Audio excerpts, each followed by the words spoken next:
அருமை தமிழர்களே, சிவகுமாரின் அன்பான வணக்கங்கள்.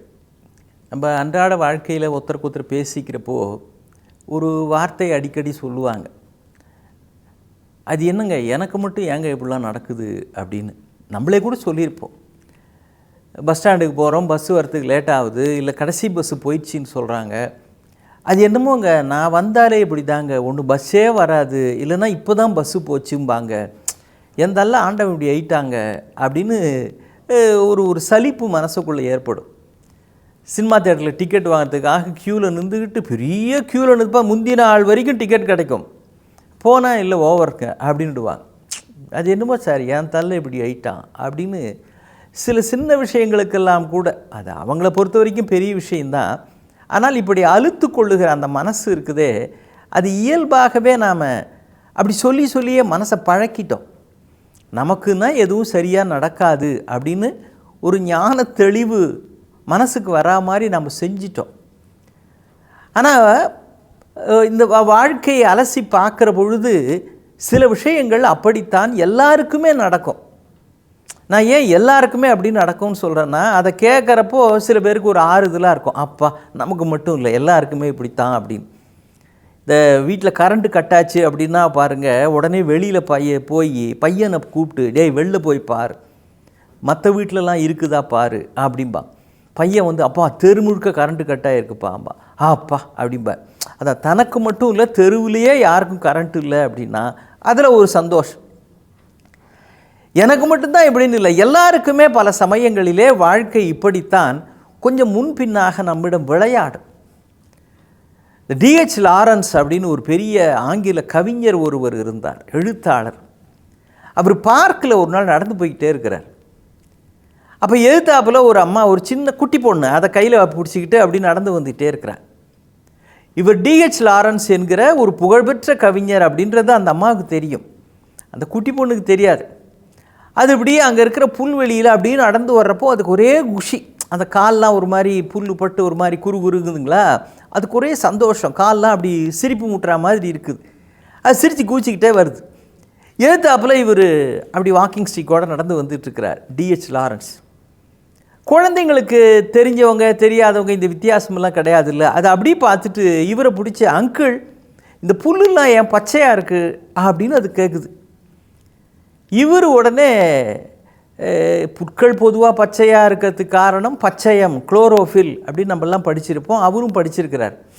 ஆனால் இவர் என்ன நினச்சார், இந்த குழந்தைக்கு போய் அதை ஒரு காரணமாவா சொல்கிறது, அது ஒன்றும் இல்லடா, இது மாதிரி பச்சையம் சூரிய வெளிச்சத்திலிருந்து இந்த புற்கள் அதை பெற்றுக்கொள்ளுகின்றன, குளோரோஃபில் அப்படின்னு சயின்ஸில் படிச்சிருக்கலாம், பாட்டனியில் நீ பள்ளிக்கூடத்துக்கு போகிறப்ப அதை சொல்லி கொடுப்பாங்க, இது பச்சையாக இருக்கிறதுக்கு அதான் காரணம். இந்த மாதிரி இப்படி ஒரு விளக்கம் சொல்லுவதற்கு டிஹெச் லாரன்ஸ் தேவையா அப்படின்னு அவர் மனசுக்குள்ளே ஒரு எண்ணம் ஓடுது. புற்கள் பச்சையாக இருக்குது. ஒரு திரைப்படத்தில் தான் நம்ம மறைந்த நகைச்சுவை நடிகர் தேங்காய் சீனிவாசன்ட்டு ஒருத்தர் கேள்வி கேட்பார், அண்ணே இந்த புல்லுலாம் செடி கொடிலாம் ஏன்னே பச்சையாக இருக்குது அப்படின்னு. அவர் ஒன்றே அவருக்கே உரிய வகையில், அது ஒன்றும் இல்லை, நம்ம பச்சை தண்ணி விடுறோம் இல்லையா, அதான் செடி கொடிலாம் பச்சையாக இருக்குது அப்படிம்பார். அதுக்கு அவர் ஒருத்தர் செந்தில் நினைக்கிறேன், அவர் ஒன்றே, அண்ணே நம்ம கூட தான் பச்சை தண்ணி குடிக்கிறோம், நாம் ஏன்னே பச்சையாக இல்லை அப்படிம்பார். அதுக்கு அவர் சொல்லுவார், தெரிஞ்சிக்க, கடவுள் படைப்பில் நீ அப்போ செடி கொடியை விட கேவலமான நிலைமையில் இருக்கிற, அதாவது பச்சை தண்ணி குடிச்சதுனால பச்சையாக இருக்குது, உனக்கு அந்த நன்றியை கூட பதிலுக்கு காட்ட தெரியலையே அப்படிம்பார்.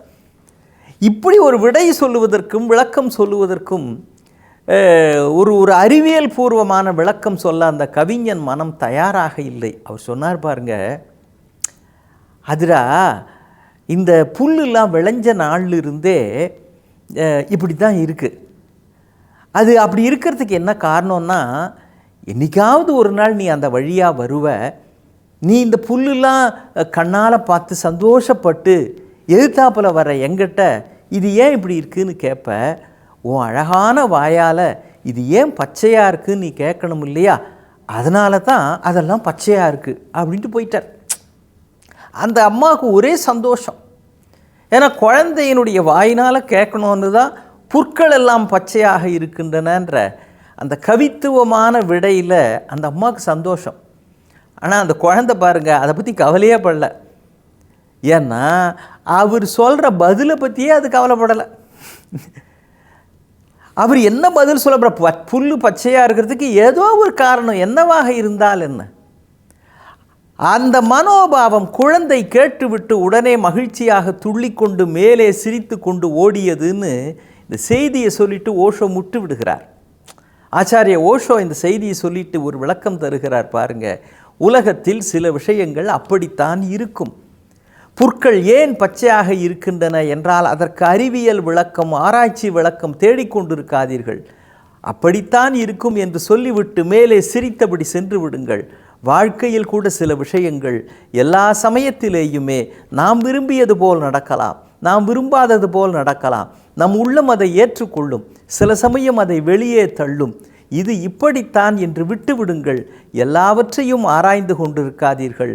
வருவதை ஏற்றுக்கொண்டு சிரித்தபடி மேலே செல்லுங்கள்.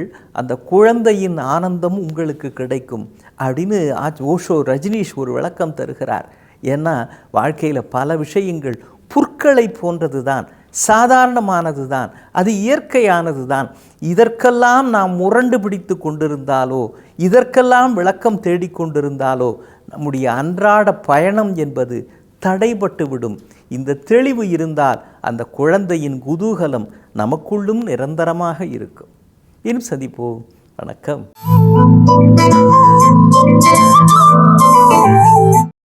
இன்னும் பல வீடியோக்களை காண சன் லைஃப் சேனலை சப்ஸ்கிரைப் பண்ணுங்க.